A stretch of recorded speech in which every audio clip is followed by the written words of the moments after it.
Guys, welcome back to my new vlog. आज मेरे साथ है मेरी खेपड़ी बहन।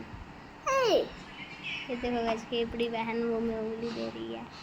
देखो गाइस, अभी अपने मुंह को साफ कर लिया गाइस, पर चाहे तो कितना भी साफ कर ले अपने मुंह को, कूड़ेदान ही रहेगा गाइस। इसको समझाओ, भी पता है ना गाइस? बुआ इसको समझा लो।